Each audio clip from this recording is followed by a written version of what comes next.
Welcome. My name is Bill Alley, and I'm the Director of Science and Technology at NGWA. And it's my pleasure to welcome you to today's Darcy Lecture presentation, How Groundwater Impacts the People and Ecosystems of the South Pacific. Before I introduce the 2024 Darcy Lecture, I have a few housekeeping items. First of all, we've allowed time at the end to answer questions, so please post any questions you have in the chat box. Everyone who participates in the full webinar will receive a continuing education certificate by November 6th. We'll be recording today's Darcy lecture, but the recording won't be made available until Dr. Becker's lecture series is complete at the end of November. Finally, I'd like to thank SS Papadopoulos and Associates and Woodward and Curran for sponsoring NGWA's Darcy lecture series. So the 2024 Distinguished Darcy Lecturer is Dr. Matthew Becker. So Dr. Becker is the Conroy Chair in Hydrogeology and Professor of Earth Sciences at Cal State Long Beach. He holds degrees in geology and civil engineering, and he's worked for a number of interesting outfits, including the Los Alamos National Laboratory, USGS, NASA Goddard Space Flight Center, and University at Buffalo. He's been awarded Fulbright scholarships for Italy and Australia. His primary focus of research is fluid flow in highly heterogeneous subsurface environments. Matt has given at least 60 lectures in this Darcy series, with about 15 more to go, and has already reached 3,000 people with his lectures. So Matt, welcome. I'll let you take it from here.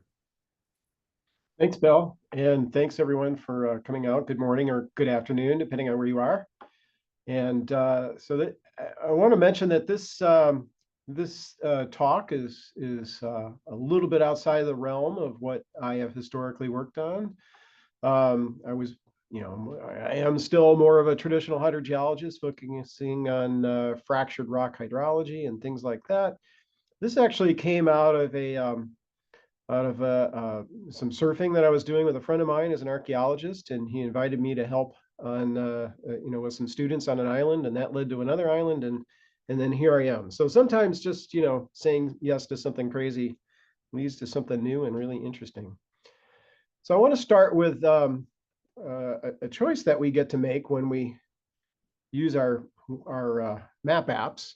When I do this live, we do a little vote to see who goes which way, but we won't try to do this online. The choice you have when you have a map app, of course, is you can make a map view, or you can make a turn-by-turn view, right? So we can either see things from space, or we can see things as we experience them. And we can navigate either way, right? We have our preferences. You might argue in your car over, with your passenger over which way is better, but we can work both ways.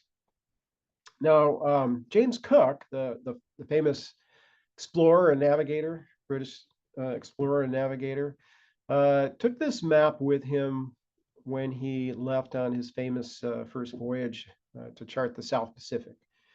So this was in 1767, and you can see that this is very much a map view, right? This is a typical map we're all used to. It's got lat and long. It's still a little sketchy in spots. You'll see, especially around Australia, things haven't been entirely charted, but there are a lot of islands that have been mapped in the South Pacific.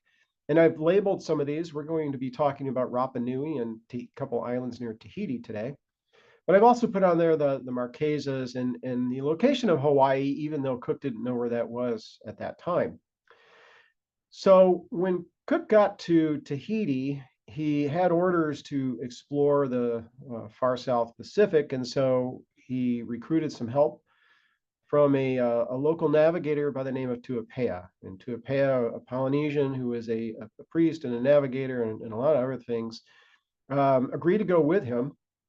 And off they went, into the South Pacific to chart these islands. And so Tuapea said he knew the location of maybe nearly 100 islands.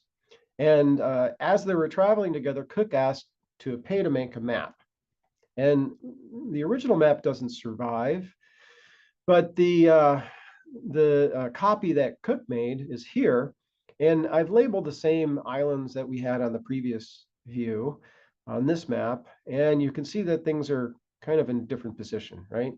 got Tahiti near the middle, but the Marquesas and Rapa Nui and Tuapea knew where Oahu was, where the Hawaiian Islands were, but they're not where we would have put them on that map, right? But I want to point out that the cardinal coordinates on here, the west, north, east, south on this map, were not on the original map made by Tuapea. Those were put on later by Cook. Tuapea, the center of his map was, you'll see it in the center there, is Eawatea, and that essentially means noon. And so the center of Tuapea's map was basically time and not compass coordinates. And that's because the Polynesians really didn't see things in a static way, the way the European navigators did. And, this sort of concerned Cook because, it looked to him like Tuapea had no idea where anything was, but in fact he did. They just navigate in a very different way. And it's astonishing to me that two of the greatest navigators in the world could be on a tiny little boat for weeks on end and not understand each other's navigational systems. But indeed, the Polynesians were some of the greatest navigators who have ever lived. They started in Southeast Asia and then spread out into the South Pacific, really, exploding after about 100 or 1,000 during the Common Era. And I've located again, Tahiti and Rapa Nui. So Rapa Nui was one of the last islands, small islands that were settled before they moved to New Zealand. Tahiti was settled earlier, and they did this all in these voyaging canoes. So you can see a reconstruction of one of these voyaging canoes. This one's called a Hokulea, and this is a picture that just was very not long ago into Newport Harbor. You can see the outrigger teams. I'm on one of these outrigger teams that are escorting them in, and so these Polynesian navigators can still navigate around anywhere they need to go using these methods that Tuapea used. So rather than looking at things as a map, they would follow currents in one direction and then winds in another direction. And so everything was sort of experiential. They were, in a very poor analogy, using this turn-by-turn view. And I bring this up because we're going to see a number of examples of how the Polynesians and then the people that came after into the South Pacific really just couldn't understand a lot of what each other were talking about. So I want to start on Rapa Nui. So I'm going to start talking about people first. There's not a reef here, so I'll get to the reefs when we get to talk about the islands near Tahiti. Rapa Nui, of course, is famous for its statues. It was discovered by the Europeans, by Roggeveen in 1722 on Easter Day. So he called it Easter Island, and so this is a common term that we use for this island. It's a high island. It's not very tall. It's a volcanic island about 500 meters high, and you can see that it's quite bare. It's also doesn't have much in the way of water resources, as we'll talk about. But what it's really famous for, of course, is its statues. These are called moai. They are placed on these big platforms called ahu, and they always face inward. You can see in the bottom right-hand photograph there the quarry from where they were sourced. And these are still, some of these are still on the ground. They are never heads. They're always full bodies. And they're massive. They're absolutely massive things. When you stand next to them, it's hard to believe that they could be carved and moved about the island. And so there was been a lot of speculation about how these things were moved around. One of the more out there theories is that all the trees on the island were cut down to roll these statues around, which of course doesn't make a whole lot of sense. But if you were to ask the Polynesians how they move these statues around, they would, the oral history is that they walked. And so archaeologists would ask them and they get that answer and they say, oh, that's adorable. But how did you really move the statues? And they would make pendulums and so forth. But my colleague and surfing buddy, Carl Lippo, and his colleague, Terry Hunt, actually demonstrated that the moai did walk. They had a little bit of help. This is a scaled down version that they tested out in Hawaii. And if you find these moai in the road face down, which you do, you'll because if they fall down, you can't get them back up. They're many, many tons, and they have a little tail on them. And the purpose of that little tail is to help them walk. And so, if the archaeologists had really just listened to the Polynesians, they would have had a much better clue about how these things were moved around. So there isn't much of a reef. There isn't much water on this island, and so it's always been a question of what the Polynesians that settled the island used for water resources. Now, when the Europeans showed up, they said that the Rapa Nui drank seawater. And here's a quote from a naturalist that was on Cook's ship, and he said, "Some of our people really saw them drink of the seawater when they were thirsty." And this is a photograph that I took of a horse, excuse me, a horse also drinking seawater. And of course, that's impossible. Neither humans nor horses nor dogs can drink seawater. What they're drinking is groundwater. These are groundwater seeps, where the fresh water that's more buoyant is floating on top of the seawater. And the horse here is just skimming that water off the top. And this is surely what they saw the Rapa Nui doing when the explorers showed up. So on Rapa Nui, there are a couple large volcanic lakes. There's one or two springs on the very western side. There's some caves, but really there's no other source of distributed water. There are no streams. Everything just percolates right down into the very, very porous volcanic rock. And this is very common on these specific volcanic islands. So we were interested about whether or not these springs might have been a viable water resource for the inhabitants of Rapa Nui. We started mapping these springs, basically spreading out with students across the island. And what you see on this map here, our study area focused on the red outline because the western part was a little bit more developed and some of the terrain was difficult. And so we only focused on the coastline, but you can see there were many, many springs that were measured. And some of these in dark blue were actually fresh enough to drink. You can drink anything that's less than about 9 parts per thousand and survive. You wouldn't want to. It's going to taste terrible. Anything, anything more than about a parts per thousand is not very tasty, but you can live on it. But we don't think that the Rapa Nui were just necessarily drinking, from seeps, as I described, that were coming out to the ocean. There is some evidence that there were wells and improvements. The Polynesians call this a puna, which is sort of a general word for a well. But this one's kind of interesting because it's an interception trench or a skimming well. And the idea here was that when the groundwater would move toward the sea, or still does move toward the sea, the buoyant fresh water would float on top of the seawater, and then this would be intercepted by this little trench, and they would skim the fresh water off. And this idea is actually used in more modern times, making very shallow wells or skimming wells to get fresh water on some islands in the Pacific. There are smaller and less constructed versions of this. This is just a depression that is right behind the famous platform of Tangariki. And behind Tanya here is the ocean. And so this is right at the coastline where the fresh water is floating on top of the seawater. And this one was pretty fresh. Many of them were much smaller. You can sort of see these little depressions here that were hand dug. And the ranchers today will put a trash pump in there and pump this water up to the road to water their horses. So it's fresh enough for animals. Of course, in modern times, they have real wells that have been drilled. The Rapa Nui no longer use these for themselves, but they do use them for livestock. So you'll notice a couple of platforms behind Hanga Tenega and Tangariki again. And then even when we found these seeps on the cliffside, because there are many volcanic cliffs, the seeps that were coming out of those that are also utilized, you can see the trash pumps. If you look above those, there are more platforms and more moai.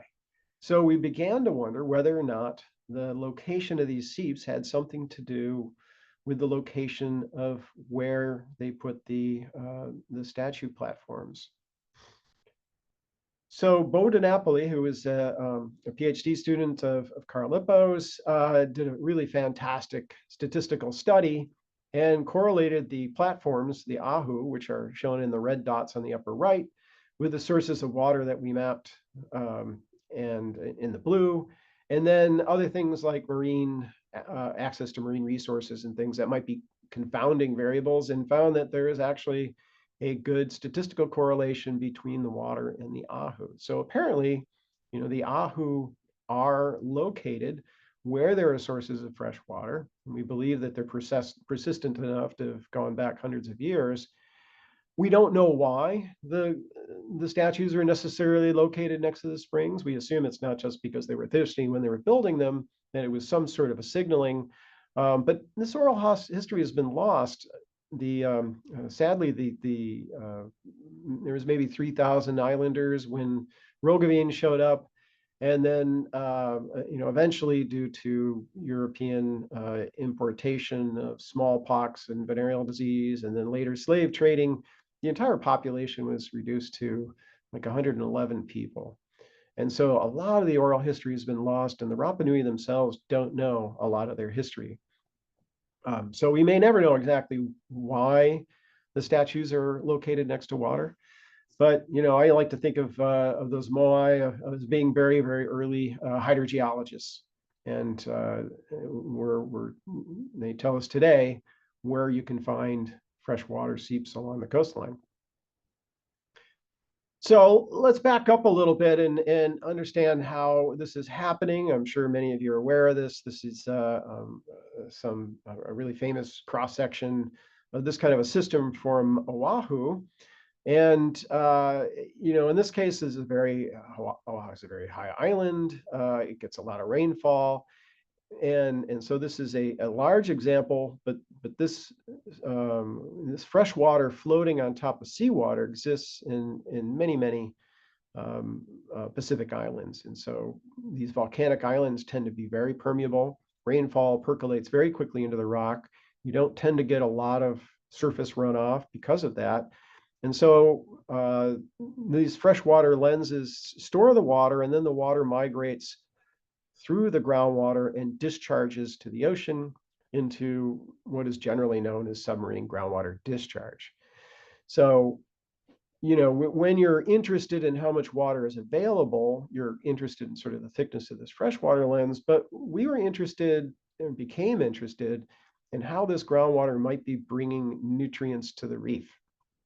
And it's well known that reefs rely on these nutrient fluxes from groundwater, but it's really not very well known what the magnitude of these fluxes are, or even the pathways, as it turns out, for flowing to the reef. You can have weathered zones or cap rock or carbonate shelves, all kinds of things that can make that system quite heterogeneous and difficult to map. So there are many of these islands, 30,000 or more in all of the Pacific. There are about half of these are what we call high volcanic islands, and half lower or low or atolls. And if you're not familiar with this evolution, right, you start off with a volcanic island due to a hot spot underneath the marine, or the underneath the plate, and this raises the volcanic island sometimes well above water, and then as the plate moves on, the hot spot is no longer there holding up that island. It begins to sink under its own weight, and because the magnetic material underneath the plate is now cooling, and so it begins to subside very slowly. And as it subsides, the reef, if it's in a tropical zone, will continue to build up. And so you have this evolution between a high volcanic island to an atoll, where the volcanic part of the island is just underneath the water. So we're going to look at sort of two end members. We're going to look at a high island, which is Moorea, and then an atoll, Tetiaroa, and talk about how the groundwater is moving toward the reefs. So I want to point that this work now is being done in collaboration with my coworker here at Cal State Long Beach, Ben Hagedorn. He's the geochemist. I'm the more physical hydrogeologist. So all the stuff I'm talking about is a partnership between the two of us. So let's take a look at Moorea. It's higher than Rapa Nui. It's about 1,200 meters high. You can see it's got quite a bit of reef around it. On the western side, we would say that was a fringing reef. On the eastern side, more of a barrier reef because of the development of these lagoons. The reef has been studied extensively by marine biologists. There is a long-term ecological research site that's established at various points on the reef. And there's also a research station run by UC Berkeley that sort of supports these marine studies primarily. You can see it's quite close to Tahiti. So the rainfall here is about 3 meters a year. It gets quite a bit of rainfall. And if you do a typical DEM analysis to get all the channels on the island that have developed, you get this. This is an example from the water atlas that French Polynesia puts out. You can see there's many channels, right? But these channels are really only flowing almost during a rainfall. Very shortly after, everything seeps right into the ground, becomes groundwater. And we actually did just a sort of snapshot survey, just driving the road that goes around the circumference of the island. And the only streams that were flowing on the day that we looked about a week after last rainfall were these, right? So it's really easy to see that there's just not enough surface water to account for all the rainfall that this gets. And there are plenty of water balances in the Hawaiian Islands that also show that runoff is dominated by groundwater. So we went looking for submarine springs, coastal springs, to see what the groundwater fluxes might be, and then use that to look at the nutrient fluxes. So we used very typical tools that have been developed over the years. Obviously, salinity, temperature is another indicator, groundwater flow, also radon-222, which is a radioactive isotope that has a very short half-life. So if you see it, you know it's been in contact with some, it's a uranium decay chain. It's been in contact with terrestrial sediments fairly soon or recently. So the figure on the left is typically what we saw, which is barely detectable radon, really almost no salinity hits, almost no temperature hits. We just didn't see a lot of seeps along the coastline. The one exception was a place that the folks in Moorea had told us that there were some major springs, and we got big hits of radon. So the radon source is there. When there's discharge, we pick it up in radon, we pick it up in salinity. We can even see some of these springs. There just wasn't a lot of water along the coastline like we saw in Rapa Nui. So that was a bit of a quandary because, you know, we've got all this rainfall and it's not surface water and it's not seeping out along the coastline. So the only other possibility would be that it's going underneath the reef, that it's discharging deeper. So we started looking for it underneath the reef. We used electrical resistivity profiling. So this is the same approach that you would use on land. The only difference is that the cables hold up to marine environments. And if you're not familiar with this, we're passing a current through the subsurface. And when we see a voltage drop, we know that there's some resistance. And the resistance is most likely going to be the pore fluid that is freshened over seawater. So we're looking for electrically resistive features that might indicate the presence of freshened water. And that's exactly what we found. Here I've converted that to electrical conductivity. It's just the inverse of resistivity. And you can see the seawater in red. And then the greens and the blues are freshened water underneath the reef flat. So there are some circumstances where you have just seawater in the carbonate, but in a lot of the places that we looked, we were seeing some freshened water, almost what we call fresh water. So this seemed to solve our problem. It didn't make our lives any easier because now we're trying to track this freshwater source underneath the reef flat. So we needed to look more carefully at that. So we did a bunch more electrical resistivity. You can take those same cables and float them on the surface or put them on the bottom, whichever works better for you. This image on the right here, this is that one site that I told you that had lots of springs where we saw the radon. And indeed, you can see all the seeps that we mapped. And you know, these were, you can even see some of the shimmering coming up through the water. And this is really the only place we found on the island this existed. We weren't able to find any lava tubes or anything like that that you have in some of the Hawaiian Islands where you get massive discharges. This is the only like focused discharge that we were able to see. And luckily, we're able to rent this little house there with a green roof and do geophysics right out the backyard. So we could do electrical resistivity and move those cables around and do sort of a pseudo 3D survey. And here's an example of one of those. That little yellow shape that you're seeing is a resistive plume. So it's freshened water flowing underneath the reef. So this is where there isn't a seep for it to escape. It's getting trapped underneath the reef, as I showed you in the previous cross sections. And you can see you know, how it's just traveling through a very focused zone, right? So we have channeled water in a carbonate, which we would call, if it was on land, we would call this karst. And it, after lots of surveying, what we see is very consistent with what you would see in a karst. Of course, that's just geophysics. We need to actually do some sampling to see if there's some freshened water down there. And there's Ben Hagedorn in the white shirt there on the left. And this is the first time we actually drilled down through the reef and found some fresh water. So we're pretty excited. And then we just kept drilling all over the place. And almost everywhere we looked, when we went down through this reef flat, we found some freshened water below. We had a very hard time getting good samples because of difficulty of sealing the piezometers, but it was very easy to see that the conductivity was less than that of seawater.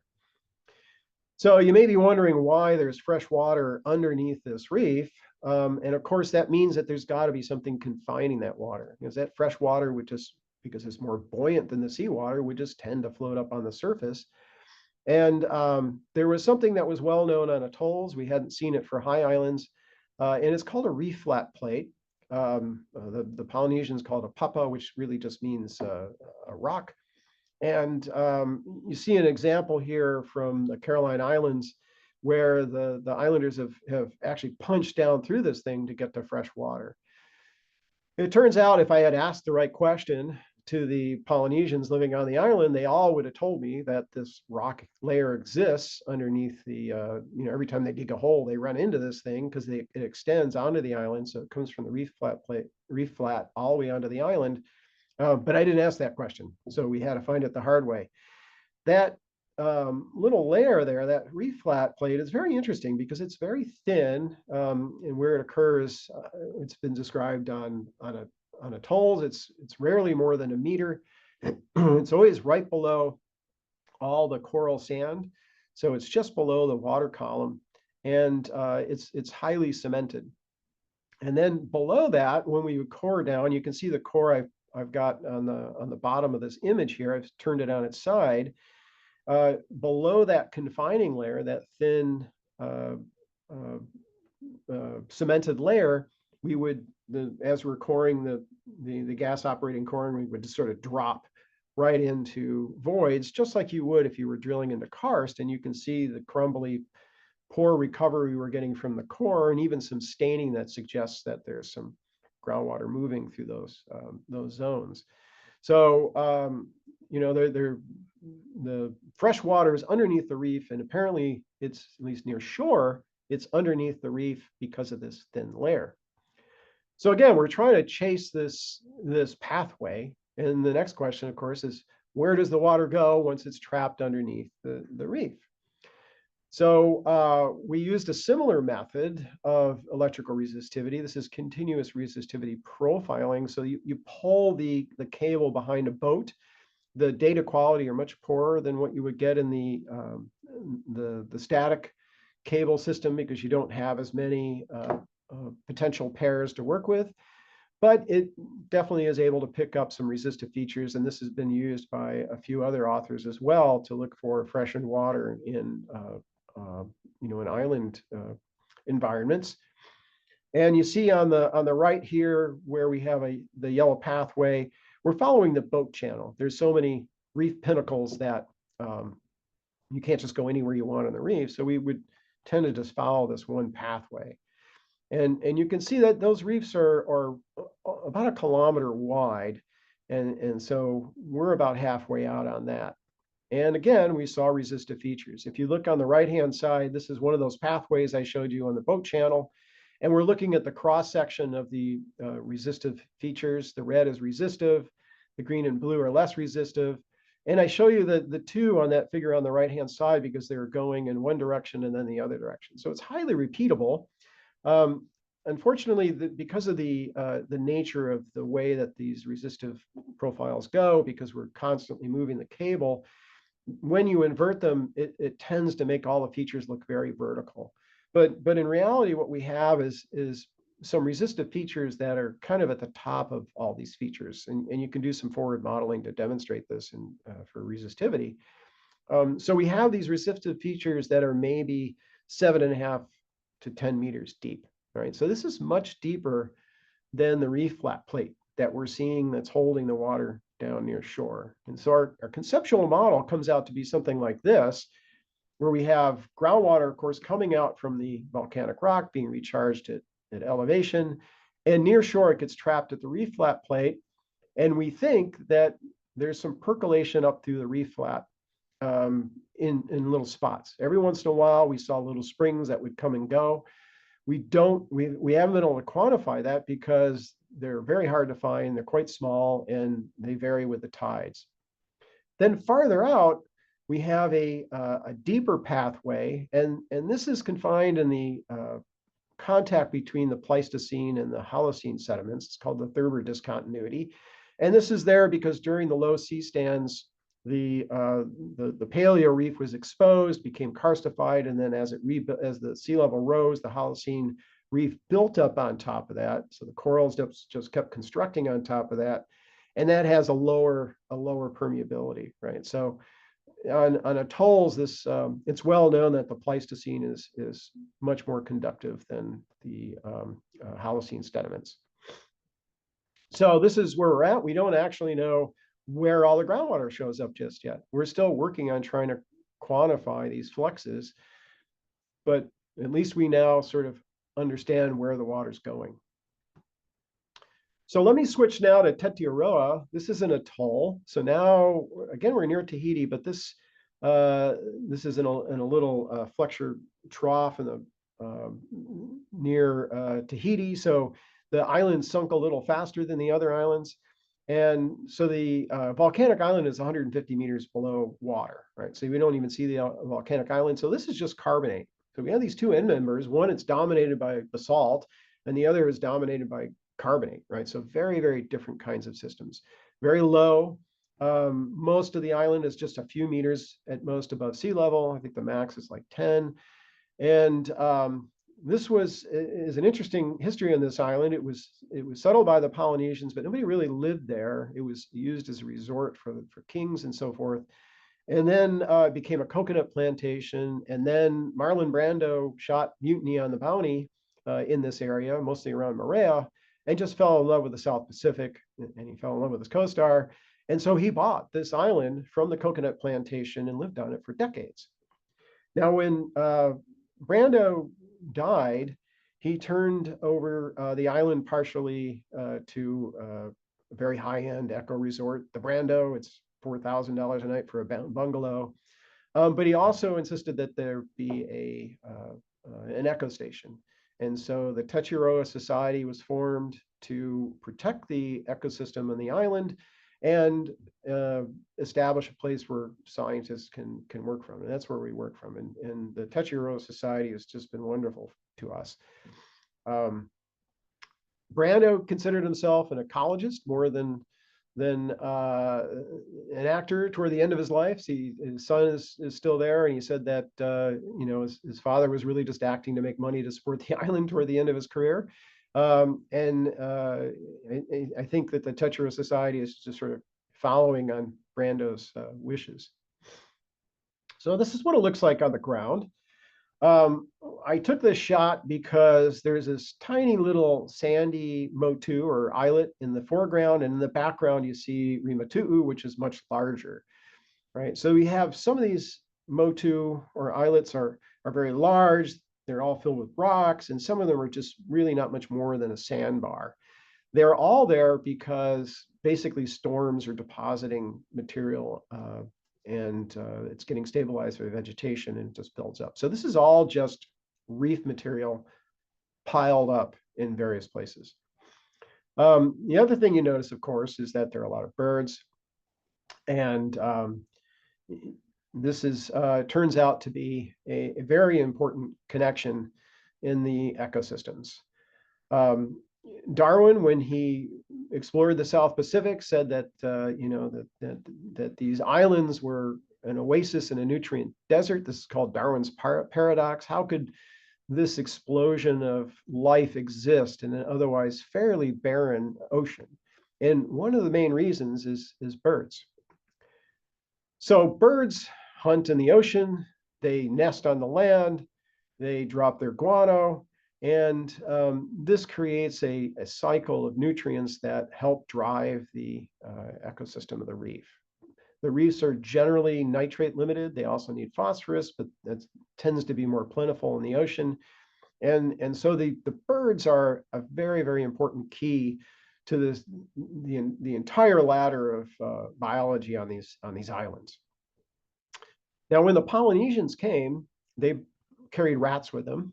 Not sure why, it was accident or on purpose, but they brought rats with them, and these invasive species started eating the bird eggs. And this disrupted this feeding of the reef by the birds. And you can see today that on islands that have never had rats, the reefs are much healthier than the ones that do have rats. And you might wonder, if we got rid of the rats, what would happen with the reef? Would the bird populations come back? Would the reef be healthier because it's got a better nutrient load? And this is a question that the Tetsuo Society had, and the Tetsuo Restoration Project was developed, and they tested this theory by killing every rat on the island. So all the rats were poisoned. They put poison every 10 meters. It was really an amazing effort. And if one shows up, they send a grad student or somebody out with a 22 and shoot the thing. And so the rats are gone now. Both the Polynesian rats and the European rats that came later are gone. And so now they're looking to see whether or not the bird populations are going to come back and then help feed the reef. Now, this is not a subtle thing. The difference between a reef that's been impacted by rats and one that has not is quite tremendous. I'm going to show you a picture of one little motu where there were never any rats. It's not really, it's not clear why. It's not hard to get to, but there are no rats on this. And this is what it looks like. You can see the seabirds are constantly there nesting. If you look on the right, you can see eggs. And there we go. Right, so there's an egg. And hopefully you can see there's an egg and an egg and an egg and an egg. More eggs. You can also see there's a lot of guano on the ground from all the nesting. And you can also see that there's chicks that are constantly hatching, and we'd really rather we just went away and get out of their face. So it's not going to be a subtle change. When these birds come back, there's going to be a tremendous nitrate flux to the groundwater, which should get to the reef. So this is a little figure by Anne Lorraine and colleagues, who is studying the nitrate deposition primarily from birds. And you can see that, we have this system where the birds are depositing guano and therefore nitrate on the island. percolates down in the groundwater, and then goes to the reef. Right on the beach, you might get some direct runoff, but almost everything is probably going to have to come through groundwater. Now, as we know, groundwater that is reducing, if you put nitrate into that, right? I'm sorry, groundwater that's aerobic, if you put nitrate into that, it'll stay as nitrate compounds, and then this becomes, the NOx is now beneficial to the reef, right?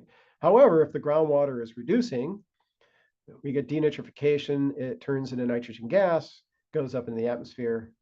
I'm sorry to apologize to the groundwater chemists, this is a little simplified, but you get the idea, right? I mean, the point here is that unless you understand the groundwater chemistry, you really don't know what the nitrate fluxes are going to be to the reef. Phosphorus also is part of this chemistry, but I'm going to leave that aside.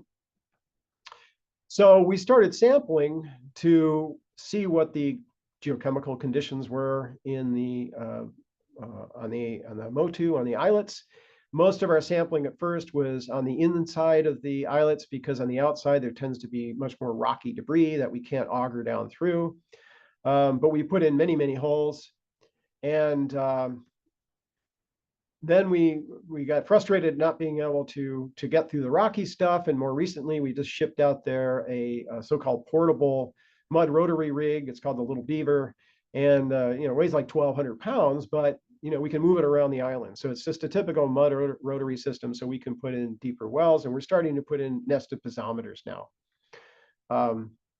So we're using that and our gas operated coring to continue to sample the island. So I want to give you sort of just a snapshot of that. The sampling is ongoing, but just from the augering, I want to give you an idea of just how variable the nitrate deposition is. So that island I show you with all the birds on it has a nitrate concentration of 3,400 parts per million, right? The EPA level is 10 parts per million, so this is essentially hazardous waste, right? This is very, very high nitrate concentrations. There's another little one, Rahi. It has 900 parts per million, but Rahi actually gets overwashed occasionally by swells during storm periods, and so we think that nitrate is being flushed out periodically. And then Honuea, which is kind of a sandy atoll that really had a pretty good rat population, so not much of a bird population, only has groundwater concentrations of 1.5 parts per million, right? So you can see this massive range in nitrate deposition depending on what the bird populations are. So again, how much nitrate gets to the reef? Well, this is very, very episodic, right? So if you've got big rainfall events, you're going to expect high gradients to the ocean. You're going to also expect the chemistry to change. If you have swells, this is going to push the seawater in and sometimes overwash. And so it's a very dynamic system. So a snapshot in time doesn't really give us the whole picture. I'll give you one sampling that we did using an auger. And so this is on Honuea, which is a sandy island that didn't have much in the way of bird population, but still does have some nitrate on it. And we'll just focus on the blue well, MW1 here. And what I have is two profiles. So we sampled as we moved downward, as we augered downward. And you can see the depth is going from about 1.5 meters where the water table was down to a little over 2.5 meters. So very shallow profile here. And on the left, what I have on this plot is ORP, oxidation reduction potential. And when we're under reducing conditions, we know that we will go from aerobic degradation, down through the electron ladder into denitrification, and then maybe sulfide formation where you're smelling H2S.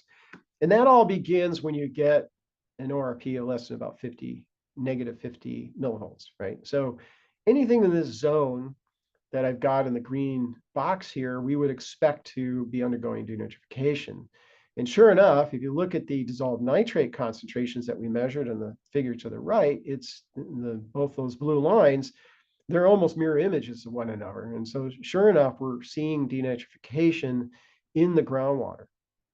And so the answer to how much nitrate is going to get to the reef depends very much on the groundwater chemistry and our sampling of that, and also very much the dynamics of that, what's happening during rainfalls and storms and things like that. So we're continuing to work on that. And one of the neat things that this project has brought to my career is that, as I said, I was trained as a very traditional hydrogeologist. I didn't look at things as an ecosystem. And as I go around to universities now, I see how students don't see things that way. They are looking much more broadly, not just groundwater, but they're looking at at connections with people and connections with ecosystems. And there are many, many connections on this island that are all sort of compressed because it's a tiny little island in the middle of the Pacific. So for example, the rats didn't just eat eggs, they also eat crabs. And so here you see on the left, this is a coconut crab. Those things, they get giant, they're big crabs. And these things just turn up the soil, right? They're constantly burrowing. And so you can imagine that when they ate those crabs, they also reduced the aeration of the soil. And that probably is having an impact on the redox condition, right? The Pisonia forest. The Pisonia is the natural forest, which has been replaced on many of these Motu by the coconut forest. And Pisonia produce a different soil chemistry. They tend to produce slightly acidic soil, which of course mobilizes a lot of nutrients from the carbonate, right? That doesn't exist in the coconut. And of course, the coconut is using a lot more water as well. And so this is affecting the groundwater. If we wanted to return the island really to its native state, of course, we'd have to get rid of the coconut. But if you're paying $4,000 a night for a bungalow, you want to see some coconut trees. That's not going to happen on Tetiaroa, but there are other islands where this is being done, like Palmyra, and researchers are looking to see what's going to happen, to the vegetation whether it returns.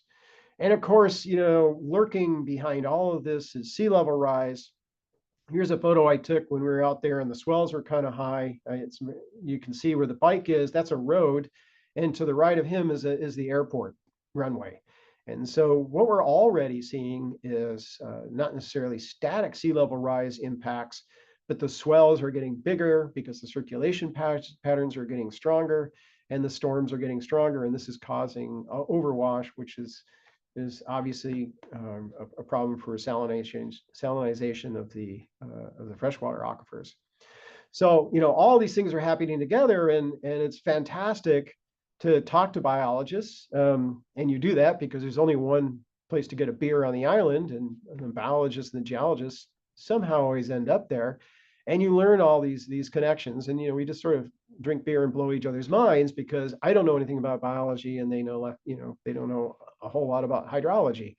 And so, this I think is the future of groundwater and hydrology. We need to look beyond the sort of the remediation focused groundwater way of looking at things and start looking more broadly to be able to deal with these kind of climate change influenced impacts.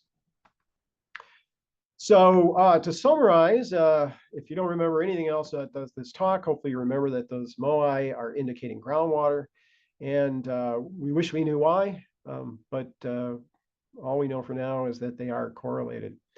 With regard to the reef, coral reefs are only 0.5% of the Earth's surface, but they host 25% of the marine life. So these are very, very important biomes and need to be protected. They're under multiple threats, as I'm sure you all know, from temperature and acidification and sea level rise.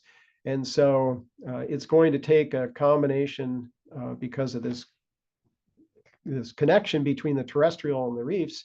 It's going to take a collaboration of hydrologists and marine biologists and a lot of other folks to help figure out what we can do to keep these reefs as healthy as possible under all these stresses. A lot of this is groundwater, so we think that the hydrogeologists are going to have a seat at the table for some time.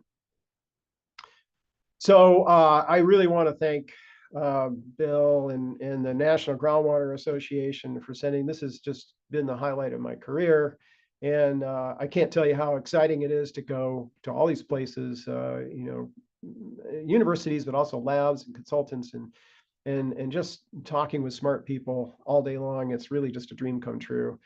As I'm sure you know, this has been going on some time, and there's somewhat of a tradition to show you a map of everywhere we've been, and this is my map. I'm heading off to Japan, China, and Australia, New Zealand tomorrow.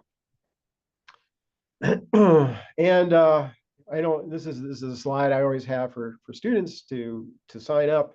But what I tell students is, when I go to universities, students are associated with GSA, they're associated with AGU, right? But I always tell them NGWA is special because it's driven by people who are actually out there trying to solve problems, and this is the only way that or one of the few connections that they have where they can work on solving problems that need solving today. And so hopefully we get more students signing up. And that's all I have. And I appreciate your attention on this remote venue. Thank you. Okay, thanks, Matt. Wide-ranging talk, very interesting. I encourage anyone who has any questions to go ahead and put them in the chat box. I'm curious to the extent to which archaeologists are, and notably Jared Diamond is interested in this work, although he's not an archaeologist. But well, Carl Lippo and Jared Diamond don't agree on a lot of stuff. So his theory about collapse, that the environmental degradation led to a societal collapse, doesn't, according to Carl Lippo and Terry Hunt, doesn't seem to fall into the correct timeline. I don't want to enter into that argument, but I think it's pretty clear that the Rapa Nui were very, very resourceful people, and probably brought a lot of knowledge with them about water resources when they came to the island, and were able to use that to not just to get water resources, but to do rock mulching and all these other methods that they have to survive in fairly difficult terrains without forest and a lot of terrestrial food sources. So do you have any idea how they were able to navigate like that? I mean, it just doesn't seem possible. Doesn't seem possible, but they're doing it. They found, they have a Polynesian navigator that's navigating the Hokulea around. It's oral history, and they when you look at the way that they travel, they follow, it's sequential. They go currents in one direction, and then they make a turn at a geographic point and follow the winds or the currents in another direction. They use lots of signs, bird signs, and all this stuff. And for many years, the non-Polynesians didn't believe it was possible. They thought they were discovering thousands of islands by being blown off course, which is absurd. But now it's quite clear that they're able to do this, and they're training a whole generation of young navigators now, particularly in Hawaii, with this skill. Wow. And that cartoon Moana was kind of built on that. So now are you going to other islands for studying these processes, or?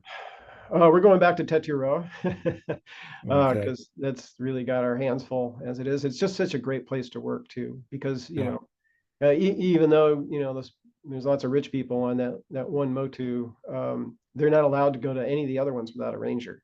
So everything we do is sort of protected. Okay. Potentially they could be drinking a lot of nitrate.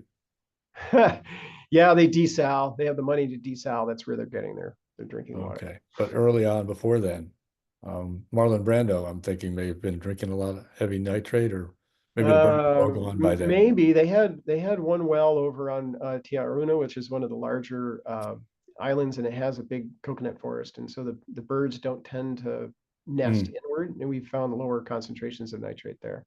But yeah, they're probably getting a fair share. Okay, well, I think I don't see any questions here. So great talk, Matt. And I want to thank you for that. I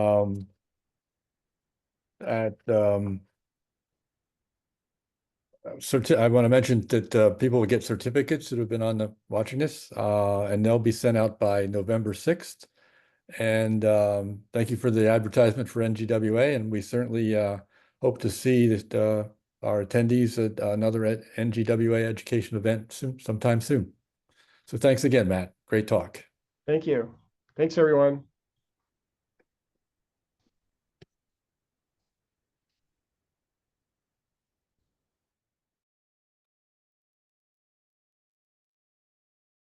Thanks, Bill. Okay, let's see if we can figure out something here. Yeah. Let's see. That was a different sort of topic, I'll tell you. That Interesting. was really interesting. Yeah. Yeah. Give me a second here. I'm timed out somehow. Darn. Okay. Okay, so let me try to share and see if I'm not sure. Are you a Mac user by chance? I am not. Okay, well, let's just try this for a second. So let's see if I share and I have nothing on my desktop, so I want to share.